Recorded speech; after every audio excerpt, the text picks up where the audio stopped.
નમો વેંકટાનંગ નમો શ્રીઢાનંગ નમો હિરણ્યમ નમો વૈજણમ નમો લય સવસવનમ ચટ્ટારી મંગલમ અરિહંતા મંગલમ સિદ્ધા મંગલમ શાહુ મંગલમ કેવલી પંતો ધમ્મો મંગલમ ચટ્ટારી લોગુટમાં અરિહંતા લોગુટમાં સિદ્ધા લોગુટમાં શાહુ લોગુટમાં કેવલી પંતો ધમ્મો લોગુટમાં ચટ્ટારી શરણ ભોજામી અરિહંતે શરણ ભોજામી સિદ્ધે શરણ ભોજામી શાહુ શરણ ભોજામી કેવલી પંતો ધમ્મો શરણ ભોજામી. ઓમ નમો અરિહંતાણમ. શ્રી સમયસાર ગ્રંથાધિરાજ એમાં આપણે 236 નંબરનો કરસ પૂજ્ય ગુરુદેવશ્રીના પ્રવચનના આધારે સમજી રહ્યા છીએ. તો સૌથી પહેલા તેનું હરિગીત 236 નંબરના કરસનું ગાથાનું.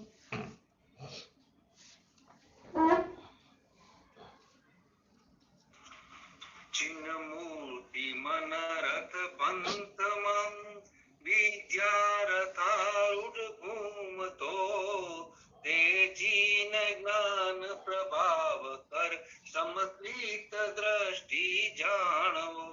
જે ચેતયિતા વિદ્યારૂપી રથ ઉપર આરૂઢ થયો ટકો મનરૂપી રથ પંથમાં ભ્રમણ કરે છે તે જીનેન્દ્ર ભગવાનના જ્ઞાનની પ્રભાવના કરનાર અથવા તો પ્રભાવના અંગનો ધારી સમ્યક દ્રષ્ટિ જાણવો. એની અંદર છેલ્લે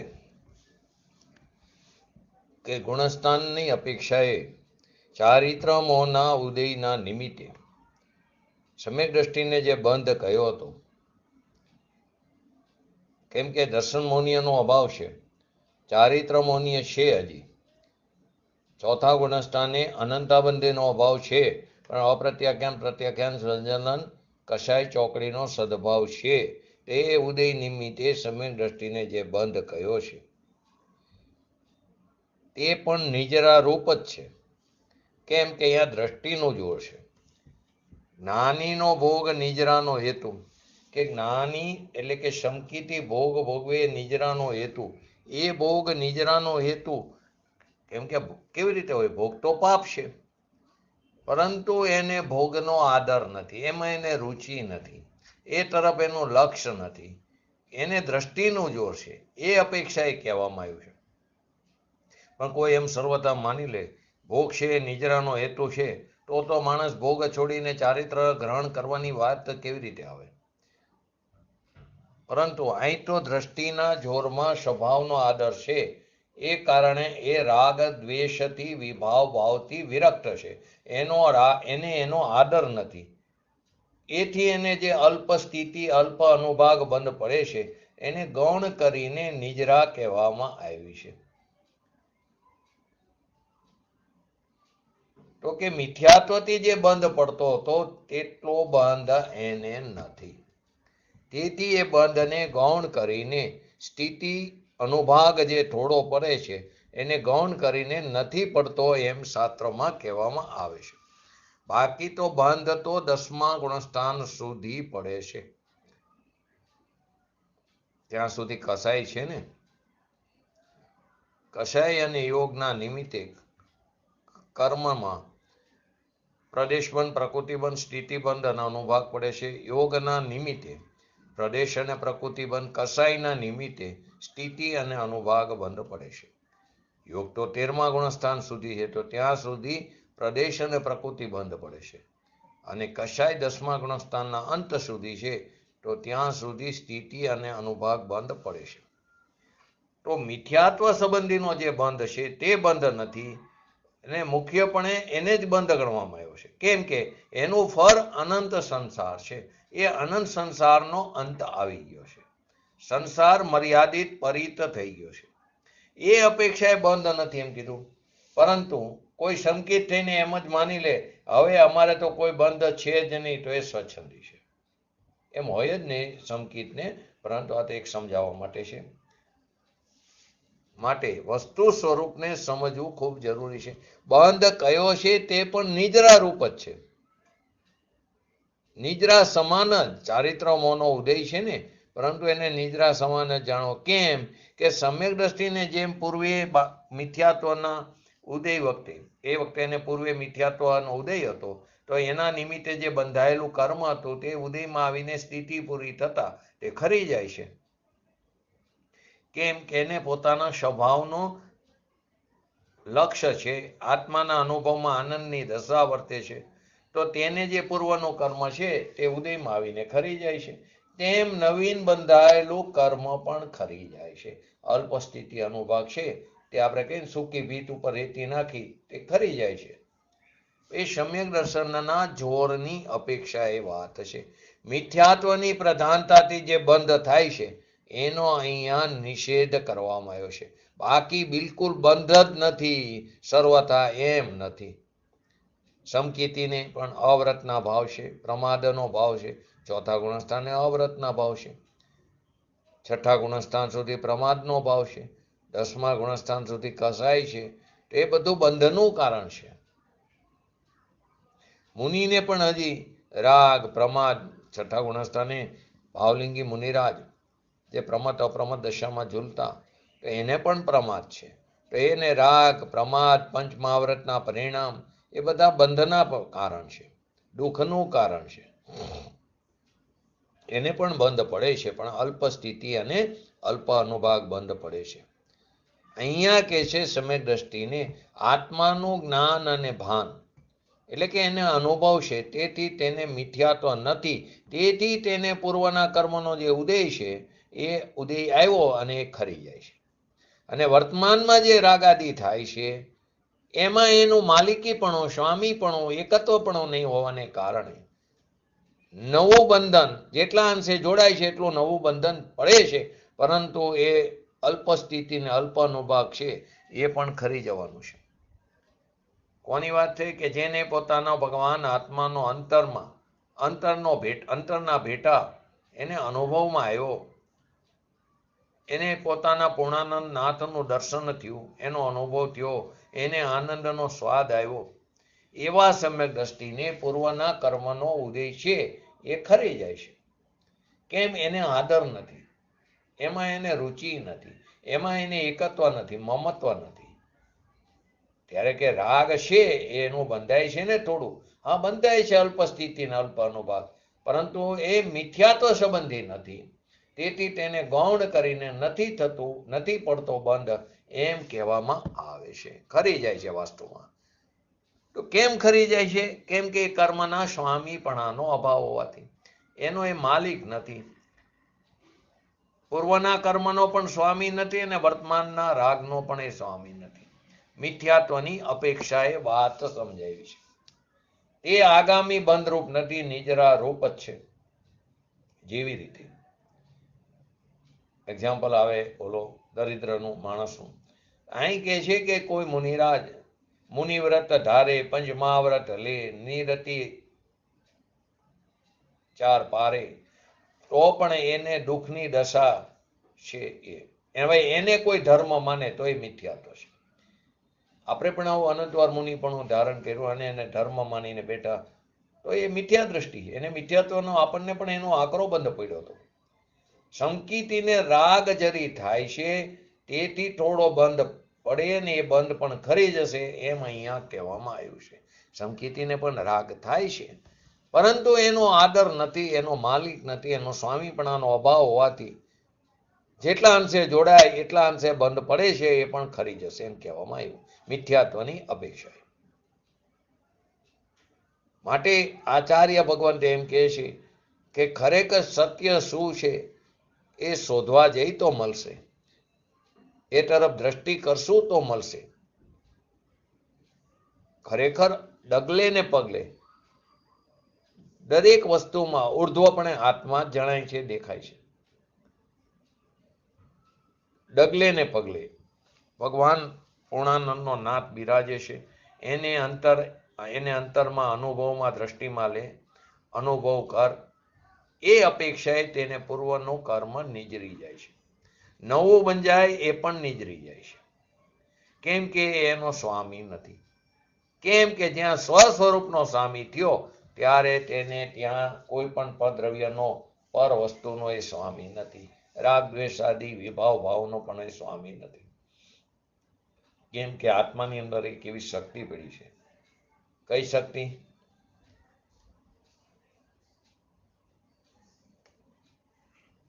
47મી સ્વસ્વામી સ્કંદ શક્તિ. સરસ, 47મી શક્તિ. આ તો ક્રમથી નામ આપવામાં આવ્યું, બાકી કોઈ ક્રમ નથી. અનંત શક્તિઓ છે, એમાં 47 નંબરની શક્તિ સ્વસ્વામી સંબંધ શક્તિ. એવા અનંત ગુણ છે, એમાંનો આ એક ગુણ. સ્વનામ આત્મા, આનંદ મૂર્તિ ભગવાન, દ્રવ્ય એનો ગુણ સ્વ, દ્રવ્ય સ્વ એનો ગુણ સ્વ, અને નિર્મલ પર્યાય થઈ એ પણ સ્વ, એનો એ સ્વામી છે. રાગાદી આવે, વિભાવ ભાવ આવે, એનો સ્વામી ધર્મી નથી. હવે કહે છે ને, જેવી રીતે એક્ઝામ્પલ હતું કે કોઈ પુરુષ પરાયું દ્રવ્ય ઉધાર લાવે, એમાં એને મમત્વ બુદ્ધિ નથી. પહેલાના જમાનામાં એક શૂટ કરાવવા, એમાં કેટલાયના લગ્ન થઈ જાય. કોઈ નવું નથી કરાવતું, કેમ કે એક જ વાર પહેરવાનું હોય, અને પછી બે વર્ષે 3 વર્ષે એ માપે ન થાય, શરીરમાં ફેરફાર થયો હોય. માટે જે માપનું થોડું ઘણું આગું પાછું હોય તે પહેરીને પ્રસંગ પૂરું કરે. એમાં એને મમત્વ બુદ્ધિ નથી. દાગીના પણ પરિસ્થિતિ એવી હોય તો દાગીના પણ અહીં એક્ઝામ્પલમાં લખ્યું છે કે એ પણ પરાયા દાગીના લઈને પહેરે, એને પોતાનું થોડું માને છે. કોઈ પુરુષ પરાયું દ્રવ્ય ઉધાર લાવે, એમાં એને મમત્વ બુદ્ધિ નથી. વર્તમાનમાં તે દ્રવ્યથી કંઈ કાર્ય કરી લેવાનું એ કરી લે, પરંતુ એમાં એ મારોપણું નથી, મમત્વપણું નથી. એ કરાર જે હોય એ કરાર પ્રમાણે 2-3 દિવસ કીધું રાખીશું, પછી તમને આપી દેશું, તો કરાર પ્રમાણે નિયત સમય એટલે કે નિયત સમયે એમને આપી દેશું, એ ધણીને પાછું આપી દેશે. નિયત સમય સુધી તે દ્રવ્ય પોતાના ઘરમાં પડ્યું હોય તો પણ એના પ્રત્યે એને મમત્વ નથી. ઘરમાં પડ્યું હોય તો પણ એના પ્રત્યે મમત્વ નહીં હોવાથી પુરુષને તે દ્રવ્યનું બંધન નથી. ધણીને દઈ દીધા બરાબર જ છે, પરનું હે ને પોતાનું નથી. એવી રીતે જ્ઞાની, કેમ કે એને પણ રાગદ્વેષાદી છે ભૂમિકા અનુસાર, પરંતુ એનું એને મમત્વ નથી, સ્વામીપણું નથી, ધણીપણું નથી. એટલે એ નિજરા સમાન જ છે હોવા છતાં. માટે અહીં કીધું સમ્યક દર્શન શું ચીજ છે એ ખબર નહીં હોવાથી ને એ તરફ દ્રષ્ટિ નથી કરી, સ્વભાવ તરફ, ને બહારમાં એમ માની બેસી કે અમે તો સાચા દેવ ગુરુ શાસ્ત્રને માનીએ છીએ, હવે અમે ધર્મી થઈ ગયા, તો એ મિથ્યા ભ્રમ છે. વ્રત લઈ લો, પડીમાં લઈ લો, ધર્મ કર્યો, એ ધર્મ નથી, એ આત્મધર્મ નથી. જ્યાં પોતાનો ભગવાન આત્માનો અંદર સ્વીકાર થાય, સત્કાર થાય, અનુભવ થાય, એવી દ્રષ્ટિને અહીંયા ધર્મી અથવા તો સમ્યક દ્રષ્ટિ કહેવામાં આવે. એવો જ્ઞાની કર્મદ્રવ્યને પરાયું જાણતો હોવાથી, જેવી રીતે ઓલો દરિદ્ર માણસ એ વસ્તુને પરાયું જાણે છે, એમ ધર્મીજી પણ કર્મદ્રવ્યને પરાયું જાણતો હોવાથી, કેમ કે કર્મ જળ છે, અજીવ છે, એ પદ્રવ્ય છે, એ મારી ચીજ નથી. હવે અજીવ છે એને મારું કેવી રીતે માને? કેમ કે જળ છે, ધૂળ છે, પૂતગલ છે, એ અજીવ તત્વ છે. એ જીવ તત્વ જાણેલો એને કેવી રીતે પોતાનું માને? ત્રણ કારમાં પોતાનું ન માને, કે જેને જાણ્યો અનુભવ્યો છે એની વાત છે. માટે ધર્મી કર્મદ્રવ્યને પરાયું જાણતો હોવાથી તેના પ્રત્યે એને મમત્વ નથી. માટે તે મોજૂદ હોવા છતાં નિજરી ગયા સમાન છે. ઓલાના ઘરમાં વસ્તુ પડી હોવા છતાં તે પરાયું છે, માટે તે એને એનું મમત્વ નથી. અહીં પણ કહે છે એને કર્મદ્રવ્યને પરાયું જાણતો હોવાથી એના પ્રત્યે મમત્વ નથી, માટે તે મોજૂદ હોવા છતાં નિજરી ગયા સમાન છે. આ સમ્યક દર્શનનો મહિમા. ચોથા ગુણસ્થાનની વાત છે. અહીં તો લોકો એમ માને કે દેવગુરુ શાસ્ત્રની શ્રદ્ધા, સાચા દેવગુરુની, સાચા દેવગુરુ શાસ્ત્રની શ્રદ્ધા, નવ તત્વની વ્યવહાર શ્રદ્ધા, એ બધું તો ખરેખર મિથ્યાત્વ છે. એને ધર્મ માન્યો. ભેદ છે ને, અભેદ તત્વને પકડવા માટે પર્યાયને પણ સૂક્ષ્મ થવું પડશે, નિર્વિકલ્પ થવું પડશે, કોઈ પણ પ્રકારનો ભેદ નહીં. નવ તત્વનો અનુભવ ભેદથી એ મિથ્યાત્વ છે. ભેદ છે ને, નવના ભેદની શ્રદ્ધાવાળો થયો ને એ મિથ્યા દ્રષ્ટિ છે. ખરેખર તો અભેદ ભગવાન પૂર્ણાનંદનો નાથ, એનો સ્વીકાર કરીને જે પર્યાયમાં અનુભવ થાય એમાં સ્વાદનો અંશ આવે, એમાં પ્રતીત આવે, એમાં શ્રદ્ધા આવે, એમાં આનંદનો અંશ પ્રગટ થાય. એ અંશ ક્યાંથી પ્રગટ થાય? પૂર્ણ આનંદ જે ભરેલો છે એમાંથી આનંદનો અંશ પ્રગટ થાય છે. સર્વ ગુણાંશ સમ્યક્ત્વ. અહીં કે છે એ ધર્મી જીવ કર્મ દ્રવ્યને પરાયું જાણતો હોવાથી એના પ્રત્યે મમત્વ નથી, માટે મોજૂદ હોવા છતાં નિજરી ગયા સમાન છે એમ જાણે છે. આ રીતે નિશંકિત આદિ 8 ગુણો વ્યવહાર મોક્ષ માર્ગ ઉપર પણ સમજવા જરૂરી છે. આ નિશ્ચયની વાત આપણે પૂરી કરી. નિશ્ચયથી જે સત્ય છે તે જોયું. હવે શંકિતીને પણ વ્યવહાર આવે, ભૂમિકા અનુસાર 8 આવે વ્યવહાર, 8 અંગની વાત વ્યવહાર અપેક્ષાએ. નિશંક આદિ 8 વિકલ્પ આવે છે, જે પુણ્ય બંધનું કારણ છે. વ્યવહાર સંકિતના 8 આચાર તે પુણ્યબંધનું કારણ છે, અને નિશ્ચય સંકિતના 8 આચાર તે નિજરાનું કારણ છે. વ્યવહાર સંકિતના 8 આચાર તે પુણ્યબંધનું કારણ છે, અને નિશ્ચય સંકિતના આચાર તે નિજરાનું કારણ છે. તો પહેલું, જીન વચનમાં સંદેહ ન કરો. વિતરાગના વચનમાં સંદેહ ન કરો. કેમ 608 જ જીવ જાય 6 મહિનાના 8 સમયમાં સિદ્ધ દશામાં? કેમ 608 જ જીવ નિગોદમાંથી બહાર નીકળે? કેમ 24 જ તીર્થંકર હોય?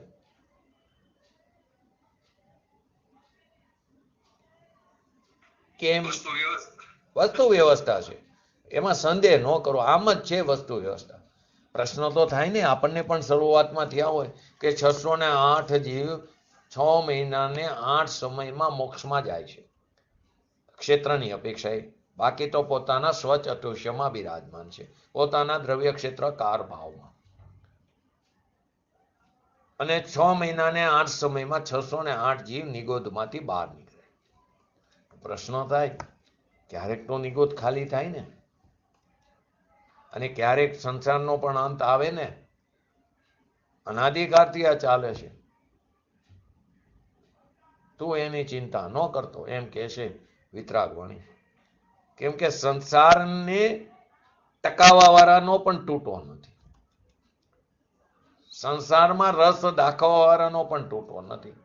એનું સીધું એક્ઝામ્પલ એક બટેટાની કણી ઉપર આપણે જોયું હતું. અનંતા જીવો છે, સિદ્ધ રાશિ જેટલી અનાદિકાળથી અત્યાર સુધીમાં જેટલા સિદ્ધ થઈ ગયા 6 મહિનાના 8 સમય, એના કરતા અનંત ગુણા જીવો એક બટેટાની કણી ઉપર છે. માટે એનો તું ચિંતા ન કર. પરંતુ આ સંદેહ થાય કે ક્યારેક તો અંત આવે ને, તો કે કેવરી ગમે છે. આવી વસ્તુ વ્યવસ્થા છે. વિતરાગના વચનમાં સંદેહ ન કરો. એ વ્યવહાર છે, એ વિકલ્પ રાગ છે, એ વ્યવહાર સંકિતનું આચરણ એ બંધનું કારણ છે. પરંતુ કોની આ વ્યવહારની વાત છે? નિશ્ચય જેને પ્રગટ થયો છે એની વાત છે. એવા નિશ્ચય વાળાને વ્યવહાર હોય. જેને નિશ્ચય નથી એને ખરેખર વ્યવહાર હોય જ નહીં. જેને આત્માનું નિશંકપણું, નિશ્ચયથી 8 ગુણો જેને પ્રગટ્યા છે નિશંકાદી, એને આવો વ્યવહાર છે. પરંતુ એ વ્યવહાર પણ છે તો બંધનનું કારણ. અજ્ઞાની મિથ્યા દ્રષ્ટિને તો વ્યવહાર એ હોતો નથી. કેમ કે જ્યાં નિશ્ચય પ્રગટ નથી થયું, જ્યાં એને સમ્યક દર્શન અનુભવ શું છે એની ખબર નથી, તો એને વ્યવહાર નથી. એ તો વ્યવહારાભાસ તરીકે રખડે છે. અહીં કે છે જીન વચનમાં સંદેહ ન કરો, અને ભય આવે વ્યવહાર દર્શન જ્ઞાન ચારિત્રથી ડગવું નહીં. એ વ્યવહાર સંકિતની વાત છે, એના આચારની એ નિશંકિતપણું છે. બીજું, સંસાર દેહ ભોગની વાંછાથી સંસારની, દેહની, ભોગની વાંછાથી અને પરમતની વાંછાથી વ્યવહાર મોક્ષ માર્ગથી ડગવું નહીં. વ્યવહાર રત્નત્રયથી સંસાર, દેહ અને ભોગની વાંછાથી અને પરમતની વાંછાથી અન્ય મતીઓના વાંછાથી વ્યવહાર મોક્ષ માર્ગથી ડગવું નહીં. તે નિષ્કાંક્ષિતપણું છે. એ છે તો શુભ વિકલ્પ, પણ સંકિતીને આવો શુભ વિકલ્પ હોય છે એને અહીંયા વ્યવહાર કહેવામાં આવ્યો છે. અજ્ઞાનીને વ્યવહાર નથી.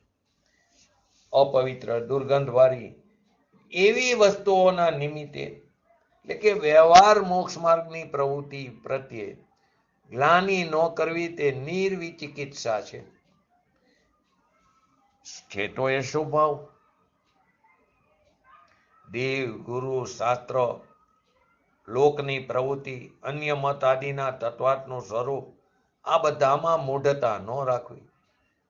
દેવ મૂઢતા, ગુરુ મૂઢતા, શાસ્ત્રમાં મૂઢતા, લોકની પ્રવૃત્તિમાં મૂઢતા એ વ્યવહાર મૂઢતા છે. એ વિકલ્પ છે, એ વિકલ્પ રાખશે. નિશ્ચય મૂઢતા કોને કીધી? જીવના અરાગી પરિણામ, વિતરાગી પરિણામ એ નિશ્ચય અમૂઢતા છે. સમ્યક દર્શન એ અરાગી પરિણામ છે, તો એના નિશંક આદિ એ પણ નિશ્ચય અરાગી પરિણામ છે. નિશ્ચય નિશંકિત આદિ 8 અંગ એ પણ નિશ્ચય અરાગી પરિણામ છે. અને આ વ્યવહાર છે તો રાગના પરિણામ. પરંતુ જેને નિશ્ચય હોય એને આવો વ્યવહાર હોય છે. ધર્માત્માના કર્મના ઉદયથી દોષ આવી જાય. ધર્માત્મામાં કર્મના ઉદયથી કોઈ દોષ આવી જાય, કોઈ કર્મનો આકરો દોષ આવી જાય તો તેને ગૌણ કરવું, એને બહાર ન પાડવું. સમ્યક દ્રષ્ટિ એ ધર્માત્મા છે. એને કોઈ વખતે એવો રાગાદી આવી જાય તો ધર્મી જીવે વ્યવહારથી તેને ગૌણ કરવો અને વ્યવહાર મોક્ષ માર્ગની પ્રવૃત્તિને વધારવી. ગૌણ કેરું એ ઉપગુહન નથી. મોક્ષ માર્ગ, વ્યવહાર મોક્ષ માર્ગની પ્રવૃત્તિ વધારી તે ઉપબ્રુહણ થયું. વ્યવહારની વાત છે. નિશ્ચયની વાત તો આપણે સમજ્યા હતા. આ વ્યવહારની વાત થઈ. તો કે જે 8 નિશ્ચય જે અંગ કીધા એ શુદ્ધ ભાવ છે. એ સંકિતના અવયવો છે. જેને સ્વરૂપની અનુભવ દ્રષ્ટિ થઈ, આનંદની દશાનો સ્વાદ આવ્યો, એ સંકિત નિશ્ચય છે. એ સંકિતના નિશંક આદિ 8 અવયવ છે. સંકિત છે તે અવયવી છે તો એ પણ પર્યાય, પરંતુ અહીંયા એને અવયવી કીધો. સમ્યક દર્શન છે તો નિર્મળ વિતરાગી પર્યાય. એના 8 જે ગુણો છે એ એના અવયવ છે. અવયવી સમ્યક છે, એના ભાગ જે છે તે બધા વિતરાગી પર્યાય છે. અને આ જે વ્યવહાર છે પરદ્રવ્ય આશ્રય ભાવ છે, એમાં વિકલ્પ છે, શુભ રાગ છે. તો અહીંયા મૂઢતાની પહેલા વાત કરી તો કે જેમાં પોતાનું સ્વરૂપ જે ચૈતન્ય મૂર્તિ ભગવાન આત્માનો અનુભવ થયો એમાં એને ધર્મીને મૂઢતા નથી, એ નિશ્ચય છે. હવે દેવગુરુ શાસ્ત્ર એ પરદ્રવ્ય છે. દેવગુરુ અને શાસ્ત્રમાં પણ મૂઢતા નહીં છે તો એ પણ એક શુભ ભાવ. પરદ્રવ્ય પ્રત્યે મૂઢતા નહીં, એક ધર્મ નથી. સ્વરૂપમાં મૂઢતા નહીં, એ ધર્મ છે. પરદ્રવ્યમાં મૂઢતા નહીં, એ ધર્મ નથી, પરંતુ છે શુભ ભાવ.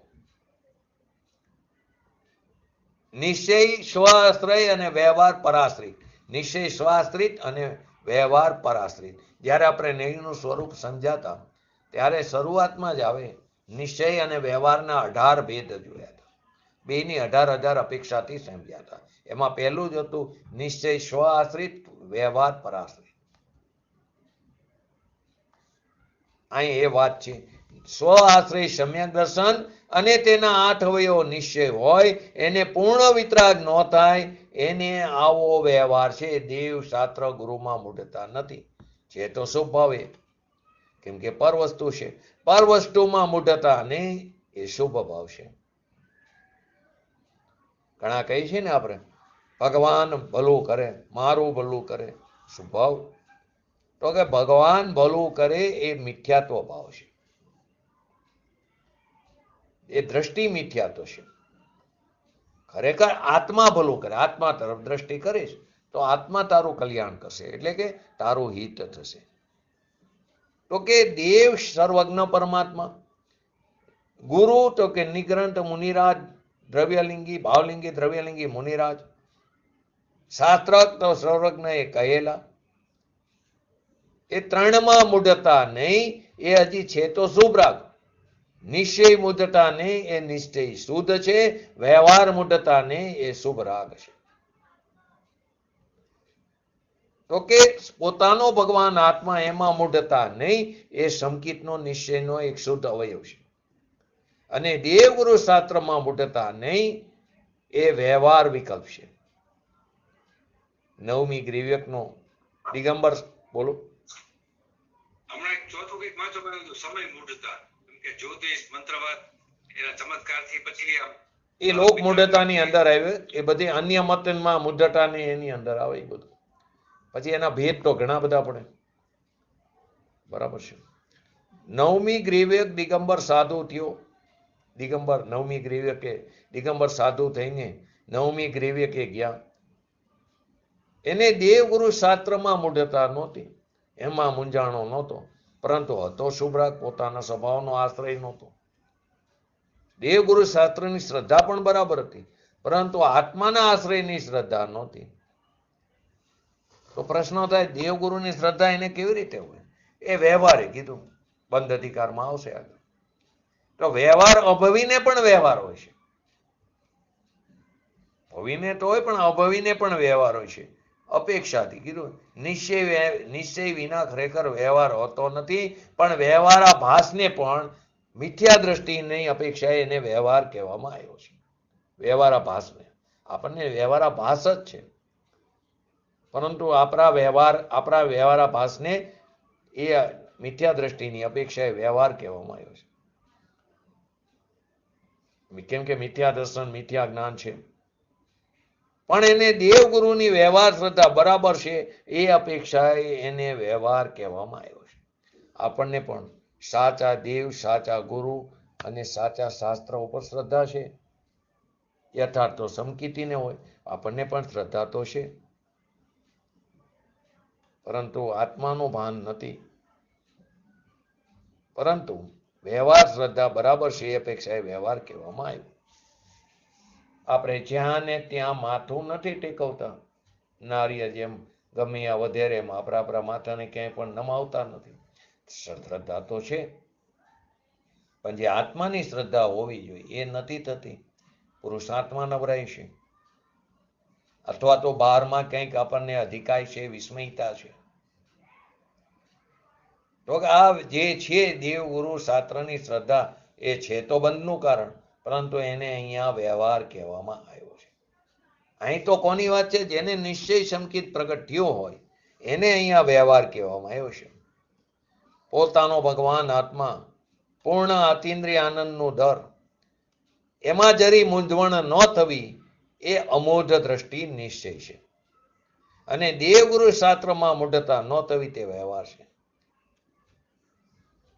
લોકો કહે છે ને દેવગુરુ શાસ્ત્રને બરાબર માને ને ઓળખે એ સંકિત, એ ખોટી વાત છે. એ તો પદ્રવ્ય છે. આત્માનો અનુભવ સ્વભાવનો આશ્રય કરીને લે તો એ સંકિત છે. ભગવાનની દિવ્ય ધ્વનિ સાંભળીને જે જ્ઞાન થાય છે, જ્ઞાન થયું છે પોતાનું પોતાને કારણે, પણ નિમિત્ત કોણે? પદ્રવ્ય. તો એ જ્ઞાનને પણ પરલક્ષી જ્ઞાન કીધું, એનાથી આત્મિક જ્ઞાન નહીં પ્રગટે. દેવગુરુ ને શાસ્ત્ર જે સંકિતના નિમિત્ત કારણો છે,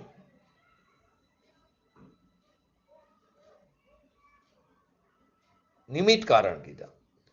જ્યારે પણ જીવને પોતાના સ્વભાવના આશ્રય વ્યવહાર એટલે કે વિતરાગ દશા પ્રગટે છે, ત્યારે એને સાચા દેવગુરુ શાસ્ત્ર પ્રત્યે જ શ્રદ્ધા હોય. કુદેવ કુગુરુ કુશાસ્ત્ર પ્રત્યે ન હોય, ત્યારે નિમિત્ત એ જ હોય.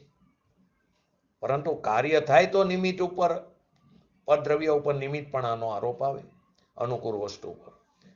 બીજું, દુનિયાની એટલે કે લોકની પ્રવૃત્તિ એવી દેખાય, જાણે ધર્મની પ્રવૃત્તિ ઘણી એટલે એને મૂંઝવણ આવી જાય કે આ શું છે? ના, જરા પણ ન મૂંઝાય. વ્યવહારે મિથ્યા દ્રષ્ટિઓની ધર્મની પ્રવૃત્તિને બહાર દેખીને, બહારની ક્રિયાથી દેખીને કરોડો રૂપિયા ખર્ચતા હોય, હાથીના હોદે ગજરથ કાઢતા હોય, પણ એથી લોકની પ્રવૃત્તિ દેખીને મૂંઝાય નહીં. શુભ ભાવમાં મૂંઝવણ ન આવે. શુદ્ધમાં તો ન આવે, પણ શુભ ભાવમાં પણ મૂંઝવણ ન આવે. પણ લોકો તો ધર્મને સમજ્યા નથી અને કરોડો રૂપિયાના ગજરથ કાઢે, રથયાત્રા કાઢે. એ પ્રવૃત્તિથી સમકીથી વ્યવહારથી પણ મૂંઝાય નહીં. નિશ્ચયથી તો મૂંઝાય નહીં, એ તો એનો સ્વભાવ છે, પણ વ્યવહારથી પણ મૂંઝાય નહીં. વિતરાગ સર્વજ્ઞ પરમાત્મા એનો વિરહ છે અત્યારે આ કારે, અને પાછળ વાણીમાં માર્ગ રહ્યો. જેને અંદર સમજવામાં આવ્યો એને કહે છે કે વ્યવહાર દેવગુરુ શાસ્ત્રમાં મૂંઝાય નહીં, માટે એ નિશ્ચય ધર્મ છે એમ નથી. પોતાનો ભગવાન આત્મા જે પૂર્ણાનંદથી ભરેલો, એના તરફ દ્રષ્ટિ, એનો સ્વ આશ્રય, એમાં જે અમૂઢ દ્રષ્ટિ પ્રગટી તે નિશ્ચય છે, તે નિજરાનું કારણ છે. અને દેવગુરુ શાસ્ત્રમાં મૂંઝાય નહીં સમકીતી, એ પુણ્યબંધનું કારણ છે. એક નિજરાનું કારણ, એક પુણ્યબંધનું કારણ. એને પરંપરા મોક્ષનું કારણ પણ બતાવવામાં આવ્યું છે. પુણ્યબંધને પરંપરા એ તો એનો અભાવ કરશે એ અપેક્ષા એને પરંપરા કારણ કહેવામાં આવ્યું. બંધ ભાવ છે, પણ એ કઈ અપેક્ષા એ પરંપરાએ મોક્ષનું કારણ કીધું કે અત્યારે નિશ્ચયમાં આવ્યો છે અને અશુભથી છૂટ્યો છે, પછી શુભથી પણ છૂટશે. સ્વભાવથી ચ્યુત થયો, અશુભથી બચવા માટે શુભ ભાવ આવે, પરંતુ એ શુભથી પણ છૂટશે. એથી એને પરંપરા કારણનો આરોપ દેવામાં આવ્યો છે. પ્રશ્ન મગજમાં એ મૂક્યો કે દેવગુરુ શાસ્ત્રમાં મૂંઝવણને એ વ્યવહાર માર્ગ છે, તો એ વિકલ્પ, એ ધર્મ નથી. એ વ્યવહાર પુણ્યને વ્યવહાર ધર્મ કહેવામાં આવે છે તો બંધનું કારણ. જેને આત્માના આનંદનો અનુભવ હોય, નાયકનો જેને સ્વાદ આવ્યો છે, એ સ્વાદના અંશેથી આખો આત્મા આનંદમય છે, એવી જેને અંતરમાં અનુભવમાં પ્રતીતિ આવી છે, તેની દશાને અમૂઢ દશા કહેવામાં આવી છે. પોતાનો ભગવાન આત્મા પ્રતીતમાં અનુભવમાં આવ્યો, એને મૂઢતા કેવી? અંદરના સ્વરૂપ માટે, કે આવું સ્વરૂપ આવડું હશે કે મોટું હશે. એક સમયમાં 3 કાળ 3 લોકને જાણે એવી શક્તિ અંદરમાં પડી છે. પડી હશે કે નહીં પડી હોય? અંદર અનંત અનંત આનંદ પડ્યો છે, અનંત અનંત વીર્ય પડ્યું છે, અનંત અનંત શાંતિ પડી છે, અનંત અનંત સુખ પડ્યું છે. એ આત્મા એવડો હશે કે મોટો હશે? એમ સ્વરૂપ પ્રત્યે એને મૂઢતા હોતી નથી. એવી રીતે એને વ્યવહાર પ્રત્યે, એટલે કે દેવગુરુ શાસ્ત્ર પ્રત્યે પણ મૂઢતા નથી હોતી. અને બહારની લોકની પ્રવૃત્તિ એમાં પણ મૂંઝાય નહીં. અજ્ઞાનીઓના મોટા ઠાઠ માઠ દેખે ગજરથ હોય છે તો એ મિથ્યા દ્રષ્ટિ, પણ એનાથી મૂંઝાય નહીં. એને એવો પુણ્યનો ઉદય હોય તો એવું હોય છે. અન્ય મત આદિના તત્વાર્થનું સ્વરૂપ, અન્ય મત આદિના જે અજ્ઞાનીના કથન, વેદાંતના ઈશ્વર કરતા આદિના કથનો ઇત્યાદિમાં મૂઢતા ન રાખવી. આ મૂઢતા ન રાખી માટે ધર્મ છે એમ નથી. પાછું છે તો એ પણ પુણ્યબંધનું કારણ. સ્વરૂપમાં મૂઢતા નહીં, વાસ્તવમાં નિશ્ચય મૂઢતા.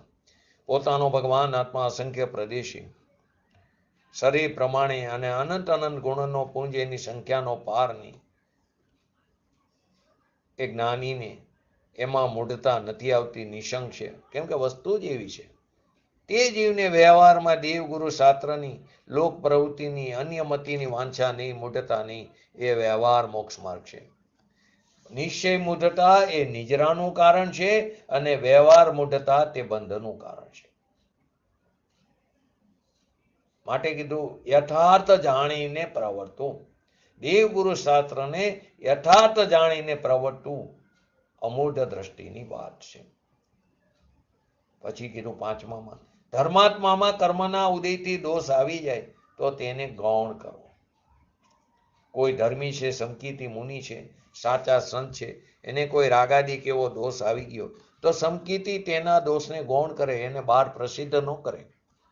જો ઘણા જ્ઞાની પુરુષો હોય, એ પ્રવચન આદિ કરતા હોય, ધારાવાહી બોલતા હોય, કાંઈક વાણીમાં ભૂલ થાય બોલવામાં, પરંતુ એ દોષને બધા વચ્ચે પ્રસિદ્ધ ન કરવો જોઈએ. કેમ કે એ ભૂલથી એ સમયે એ ભાષા વર્ગણાનું એવું જ કાર્ય હતું. એમાં એની શ્રદ્ધામાં કોઈ ફરક નથી. એવો રાગાદી એવો કોઈ દોષ આવી જાય તો સંકિતી એના દોષને ગૌણ કરે, એને મુખ્ય કરીને બહાર એની પ્રસિદ્ધિ ન કરે. એ શુભ ભાવ છે. પોતાના ગુણની શક્તિને વૃદ્ધિ કરે અને વિકારને ગૌણ કરીને એને ગોપવી દે, એ નિશ્ચય. ઉપબૃહણ, પોતાના દોષને ગોપવી દે, પોતાના ગુણની શક્તિને વૃદ્ધિ કરે, એ ઉપબૃહણ ને ઓલું ઉપગુહન.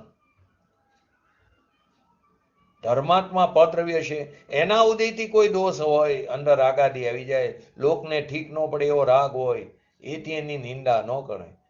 જાણે છે કે આ છદ્મસ છે, કોઈ દોષ આવી ગયો તો તેને ગૌણ કરીને વ્યવહાર મોક્ષ માર્ગની પ્રવૃત્તિને વધારવી, શુભની. તે ઉપબ્રહણ અને ઉપગુહન, વ્યવહારની અપેક્ષા. ગોપાવું એને ઉપગુહન કીધું. જેને નિશ્ચય હોય એને આવો વ્યવહાર હોય છે. જેને પોતાના ભગવાન આત્માનો અનુભવ જ નથી, એની તો અહીંયા વાત જ નથી. પછી ગમે એટલા પંચમહાવ્રત પાડતો હોય, 5 સમિતિ 3 ગુપ્તી પાડતો હોય, બધું નકામું છે. પછી આગળ વ્યવહાર મોક્ષ માર્ગથી ચ્યુત થતા આત્માને, દેવગુરુ શાસ્ત્રની શ્રદ્ધા આદિમાંથી ખસતા આત્માને સ્થિત કરવો, સ્થિર કરવો. વ્યવહાર નિશ્ચયમાં તો પોતાના સ્વરૂપમાં સ્થિર થવું. તે વ્યવહાર મોક્ષ માર્ગથી ચ્યુત થતા આત્માને સ્થિત કરવો હોય. વ્યવહાર શુભ વિકલ્પ છે. 8મું, વ્યવહાર મોક્ષ માર્ગમાં પ્રવર્તનાર પ્રત્યે વિશેષ અનુરાગ હોવો તે વાત્સલ્ય છે.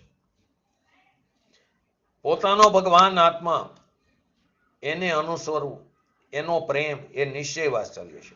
અને દેવગુરુ શાસ્ત્ર પ્રત્યે, સાચા ધર્માત્મા આદિ પ્રત્યે વિશેષ અનુરાગ હોવો તે વ્યવહાર વાત્સલ્ય છે. વ્યવહાર મોક્ષના અનેક ઉપાયો વડે ઉદ્યોત કરવો, શુભ રાગ છે નહીં. નિશ્ચયમાં સ્વરૂપને પ્રગટ કરવું એ પ્રભાવના છે. અનંત ગુણનો ભગવાન આત્મા એની શક્તિમાંથી વ્યક્તતા પર્યાયમાં પ્રગટ કરવી તે નિશ્ચય પ્રભાવના છે. અને વ્યવહારમાં દેવગુરુ શાસ્ત્રની પ્રભાવના કરી રથમાં ભગવાનને બેસાડીને રથયાત્રા કાઢે, એ બધું શુભ રાગ છે. પણ એ વ્યવહાર પણ જેને નિશ્ચય હોય એને વ્યવહાર હોય છે. જેને નિશ્ચયની ખબર જ નથી એની વાત નથી. આત્મા તો જ્ઞાતા દ્રષ્ટા છે, રાગનોય કરતા નથી, પરની ક્રિયાનો પણ કરતા છે જ નહીં. ખરેખર આપણે શું કરીએ છીએ? પોતાનો જે સ્વભાવ છે એને ગોપ્ય રાખ્યો, અગોપ્ય છે તેને ગોપ્ય રાખ્યો. છતી ચીજને અછતી કરી. પોતાનો ભગવાન આત્મા એના સ્વરૂપની શક્તિઓનો જે ભંડાર છે તેને ખોલીને એ શક્તિઓને વધારવી એ નિશ્ચય પ્રભાવના છે. અને વ્યવહારમાં દેવગુરુ શાસ્ત્ર પ્રત્યે પ્રેમ કરવો એ વ્યવહાર પ્રભાવના અને વ્યવહાર વાત્સલ્ય છે. વ્યવહાર મોક્ષ માર્ગના અનેક ઉપાયો વડે એને ઉદ્યોત કરવો. આ પ્રમાણે 8 ગુણોનું સ્વરૂપ વ્યવહારને પ્રધાન કરીને કહ્યું છે. પરાશ્રિતની અપેક્ષાએ 8 ભાવને કીધા, 8 ભાવને કીધા. ઓલામાં નિશ્ચયની અપેક્ષાએ કીધું. ગુણોના સદભાવમાં નિશ્ચયની અપેક્ષાએ. ચારિત્ર મોહના ઉદયરૂપ શંકા આદિ પ્રવર્તે તો પણ તેમને શંકા આદિની નિજરાત થઈ જાય છે. કેમ કે અંદર દ્રષ્ટિમાં તો નિશંક છે, બંધ થતો નથી. કારણ કે બંધ તો પ્રધાનતાથી મિથ્યાત્વની હયાતીમાં કીધો છે, મિથ્યાત્વની અપેક્ષા. રાગની ક્રિયા, દયા, દામ, વ્રત, તપ, ભક્તિ આદિની એને ધર્મ માને મિથ્યાત્વ છે. એ મિથ્યાત્વની પ્રધાનતાથી વાત બતાવી છે. હવે એ મિથ્યાત્વની હયાતી નથી, માટે તેને નિજરાત થઈ જાય છે. શંકા આદિ પ્રવર્તે ચારિત્રમોના ઉદય રૂપે. નિશ્ચય પ્રધાન કથનમાં તે વ્યવહાર સ્વરૂપની ગૌણતા છે. વ્યવહાર છે, નથી એવું નથી. વ્યવહારની અપેક્ષા છે ભૂતાર્થ, પરંતુ તે આદરણીય નથી, આશ્રય કરવા લાયક નથી. તેથી તેને કથનથી અભૂતાર્થ પણ કહેવામાં આવ્યો છે. વ્યવહાર તરીકે છે, વ્યવહારનો વિષય પણ છે. વ્યવહાર તરીકે પૂજનીય પણ છે. વ્યવહાર તરીકે પૂજનીય છે. વ્યવહાર છે પણ એની ગૌણતા છે. મુખ્યતઃ તો નિશંક નિશ્ચયની છે. સ્વરૂપના આશ્રયની નિશ્ચયની પ્રધાનતા છે. ચરણાની યોગમાં સમયસારમાં નિશ્ચયની પ્રધાનતા છે. ચરણની યોગમાં વ્યવહારની પ્રધાનતાથી કથન આવે છે. અહીંયા એને ગૌણ કીધું છે. પોતાનો ભગવાન આત્મા નિશ્ચય પ્રધાન કથનમાં એ દયાદાનના વિકલ્પથી રહિત છે. એવા આત્માની શ્રદ્ધા જ્ઞાનની મુખ્યતમાં વ્યવહાર છે, તેને ગૌણ કરીને કહેવામાં આવ્યો છે. મુખ્ય તો નિશ્ચય કહેવામાં આવ્યો છે, પરંતુ સમ્યક જ્ઞાનરૂપ પ્રમાણ દ્રષ્ટિમાં બંને પ્રધાન છે. નિશ્ચય દ્રષ્ટિમાં વ્યવહાર ગૌણ છે, પણ પ્રમાણ દ્રષ્ટિમાં બે એક સાથે છે એમ જાણવામાં આવે છે. બંને એના અવયવ છે ને પ્રમાણના, નિશ્ચય અને વ્યવહાર. તો પ્રમાણ દ્રષ્ટિમાં બે એક સાથે છે એમ જાણવામાં આવે. જ્યાં અંતર પોતાના ભગવાન આત્મા એના સ્વના આશ્રયથી દ્રષ્ટિનું કથન છે, ત્યાં આગળ પ્રધાનતા નિશ્ચયની છે અને રાગાદીનો વ્યવહાર જે છે તેની ગૌણતા છે. અને જ્યારે પ્રમાણથી જોઈએ તો નિશ્ચય અને વ્યવહાર બંનેનું એક સાથે જ્ઞાન થાય છે. ત્યાં બેની મુખ્યતા છે. એટલે કે સમ્યક જ્ઞાનરૂપ પ્રમાણ દ્રષ્ટિમાં બંને પ્રધાન છે. પોતાનો ભગવાન આત્મા શુદ્ધ અનંત આનંદનો કંદ, એનો જે અનુભવ, એની નિશ્ચય કથનીમાં વ્યવહારના જે કથનો છે તે ગૌણ છે. ત્યારે પ્રમાણ દ્રષ્ટિથી જોઈએ તો બંનેની પ્રધાનતા છે, એ સાથે છે. નિશ્ચય છે અને સાથે વ્યવહાર છે, એવું પ્રમાણ જ્ઞાન બેને એક સાથે જાણે છે. તો સમ્યક જ્ઞાનરૂપ પ્રમાણ દ્રષ્ટિમાં બંને પ્રધાન છે, નિશ્ચય અને વ્યવહાર. ત્યાં એક પ્રધાન અને એક ગૌણતા એમ પ્રમાણમાં નથી. નિશ્ચયની પ્રધાનતામાં વ્યવહારને ગૌણ કર્યો, પણ પ્રમાણ દ્રષ્ટિમાં બેની પ્રધાનતા એક સાથે જાણે. નિશ્ચય છે ત્યાં આવો વ્યવહાર હોય એમ સાથે જ્ઞાન કરે છે. કેમ કે પ્રમાણનો અવયવ તે નહીં છે. પ્રમાણ અવયવી અને એના બે અવયવ નિશ્ચય અને વ્યવહાર. એક બાજુ કીધું સમ્યક દર્શન અવયવી છે અને નિશંક નિશ્ચય જે છે તે તેના અવયવ છે. આ વ્યવહાર તે તેનો અવયવ નથી, એ રાગનો વિકલ્પનો ભાવ છે. પરંતુ જ્યારે નિશ્ચયના કથનમાં આવે ત્યારે વ્યવહારના કથનો ગૌણ હોય છે. અને જ્યારે બેની પ્રધાનતા એક સાથે નિશ્ચય અને વ્યવહાર છે એમ જાણવું હોય ત્યારે બેની પ્રધાનતા રૂપી પ્રમાણ છે. પ્રમાણ જ્ઞાનમાં બેની પ્રધાનતા છે. પ્રમાણ બેને જાણે. આ નિશ્ચય છે, આ વ્યવહાર છે, એને બંનેને એક સાથે જાણે છે. આ પ્રમાણે આપણે 236 નંબરનો આપણે ગાથાને સમજ્યા. હવે આ નિજરા અધિકારના છેલ્લા બે કરશો 162 અને 163. તો પહેલા 162નું હરિગીત જોઈ લે. આ રીત સમ્યક દ્રષ્ટિ નૂતન બંધને રોકી અને અષ્ટાંગથી કરી નિજરા હણતો કરેલા કર્મને અતિ રસથી આદિ મધ્ય અંત રહિત જ્ઞાન રૂપે થઈ બસ નાચતો વ્યાપ્ત ગગન સમ મોટી રંગભૂમિમય. તો નિજરાનું યથાર્થ સ્વરૂપ જાણનાર અને કર્મના નવીન બંધને રોકી નિજરા કરનાર જે સમ્યક દ્રષ્ટિ, તેનો મહિમા કરી અહીં આચાર્ય ભગવંત નિજરા અધિકારને પૂર્ણ કરે છે. આના પછી બંધ અધિકાર આવશે. તો નવીન બંધને રોકતો ઇતિ નવમ બંધ રુંધન. પોતે પોતાના 8 અંગો સહિત હોવાને કારણે નિજરા પ્રગટવાથી પૂર્વબંધ જે કર્મો છે એ કર્મોને નાશ કરી નાખતો સમ્યક દ્રષ્ટિ જીવ, ધર્મી જીવ, મોક્ષાર્થી જીવ પોતે અતિ રસથી, એટલે કે નિજ રસમાં વ્યાપ્ત થયો થકો આદિ મધ્ય અંત મુક્ત જ્ઞાન ભૂતવા, એટલે આદિ મધ્ય અંતરહિત સર્વવ્યાપક એક પ્રવાહરૂપ ધારારૂપ વાહી જ્ઞાન રૂપે થઈને આકાશના વિસ્તાર રૂપી રંગભૂમિમાં અવગાન કરીને એટલે કે જ્ઞાન વડે સમસ્ત ગગન મંડળમાં વ્યાપીને નૃત્ય કરે છે. તો કે સમ્યક દ્રષ્ટિને શંકાધિકૃત નવીન બનતો થતો નથી અને પોતે 8 અંગો સહિત હોવાને લીધે નિજરાનો ઉદય હોવાથી તેને પૂર્વબંધનો નાશ થાય છે. જે મિથ્યાત્વના ઉદયમાં એને બાંધ્યો તો એનો નાશ થાય છે. તે ધારાવાહી જ્ઞાનરૂપી રસનું પાન કરીને જેમ કોઈ પુરુષ મદ્ય પીને મદિરા પીને મગ્ન થયો ટકો નૃત્યના અખાડામાં નૃત્ય કરે તેમ નિર્મળ આકાશરૂપી રંગભૂમિમાં તે નૃત્ય કરે છે. સમ્યક દ્રષ્ટિને નિજરા થાય છે. હવે પ્રશ્ન થાય, બહુ સમજવા જેવો છે.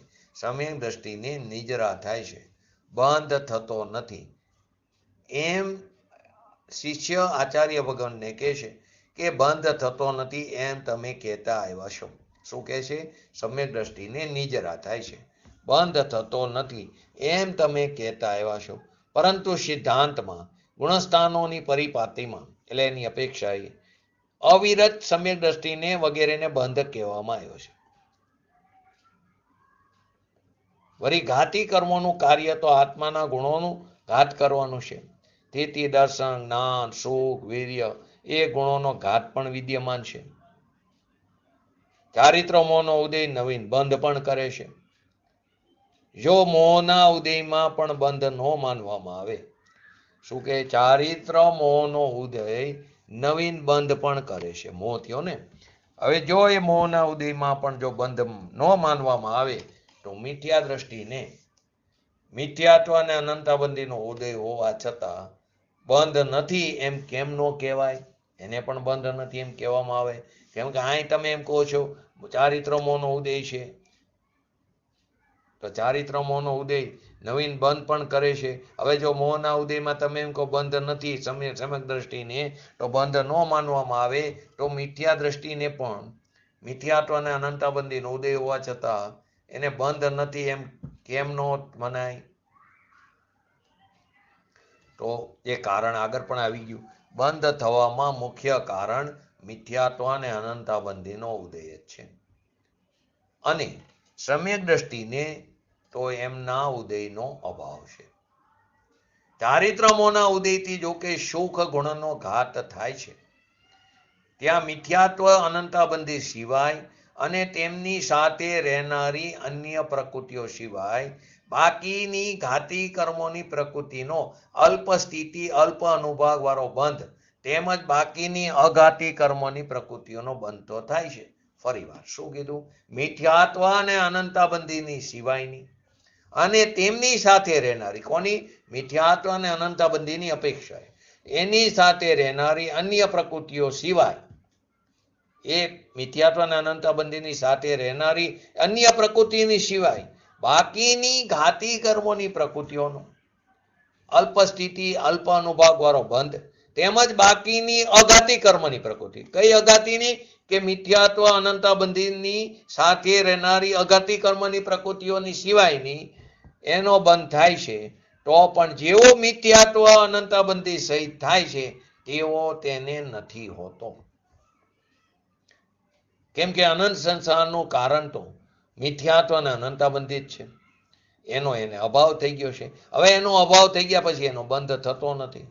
અને જ્યાં આત્મા જ્ઞાની થયો ત્યાં અન્ય બંધની કોણ ગણતરી કરે? અલ્પ સ્થિતિ અલ્પ અનુભાગની. એક્ઝામ્પલ પણ સરસ છે. વૃક્ષની જળ કપાયા પછી લીલા પાંદડા રહેવાની અવધિ કેટલી? વૃક્ષ એમને હોય, વૃક્ષ હોય આખું ઝાડ, ઉપરથી ડારખામાંથી પાંદડા કાઢો, ડાળીઓ કાપી નાખો, ચોમાસામાં કાઢે જીઈબી વાળા, ઇલેક્ટ્રિક બોર્ડ વાળા, તો પાછું બીજા વર્ષે ઝાડ પર એટલે એ પાંદડા ડાળીઓ નવી ઉગે. એને તો એ વાયરને નડે નહીં એટલું કાપી નાખે. અહીં એક્ઝામ્પલમાં કહે છે કે ઉગ્યું ને પાછું, મિથ્યાત્વ હતું હજી. અહીં કહે છે મૂળને જ બારી નાખે તો કે વૃક્ષનું જડ કાપી નાખ્યું, પછી પાંદડા નીચે લીલા પડ્યા.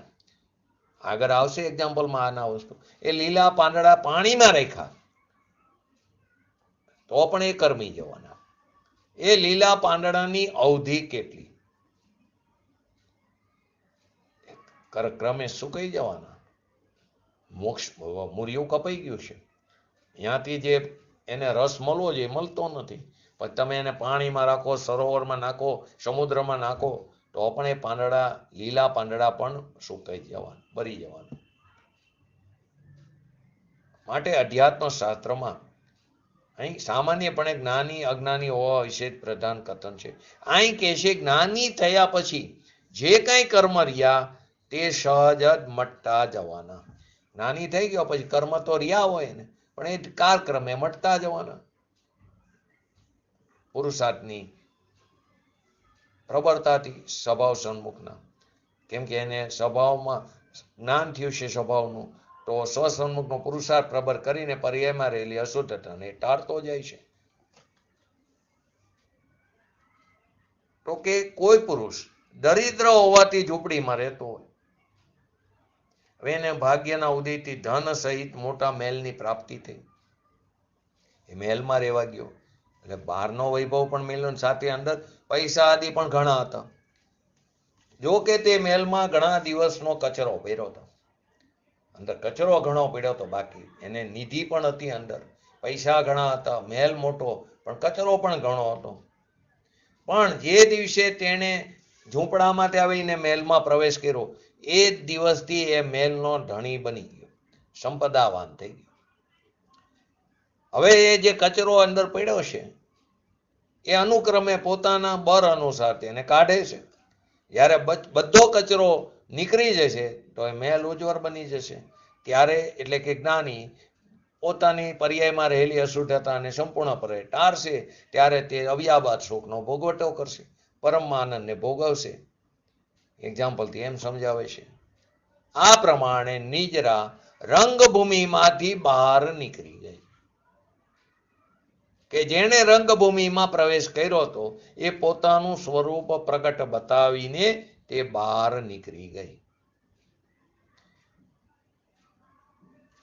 તો અહીંયા બે એક્ઝામ્પલથી સમજાવે છે, એક વૃક્ષના એક્ઝામ્પલથી, એક દરિદ્ર માણસના એક્ઝામ્પલથી. આની વિશેષ ચર્ચા આવતીકાલે 162 નંબર અને 163 નંબરના કરસને કાલે અને પરમ દિવસે સમજીને નિજરા અધિકાર આપણે પૂર્ણ થશે અને પછી આગળ બંધ અધિકારને સમજશું. તો આપણે પણ આપણા ભગવાન આત્માને ઓળખીને, જાણીને શીઘ્ર ને શીઘ્ર વિતરાગતા પ્રગટ કરી એવી પરમ વિરલ ભાવના સાથે આજનું વ્યક્તિત્વ પૂરું કરું. જય જીનેન્દ્ર. જીનવાણી સ્તુતિ. આમાં 162 છે. 163 છે ને, એક વાંયેથી જયચંદજી છાબડાએ લખ્યું છે એને 163. હા, એટલે આમ 163 નથી, પણ એક એમને નિજરા અધિકાર પછી જયચંદજી છાબડાએ એક છંદ લખ્યો છે. બસ એને 163 નહીં, પણ એ છંદ છે, એટલે એની ચર્ચા પણ આપણે કરી દઈશું.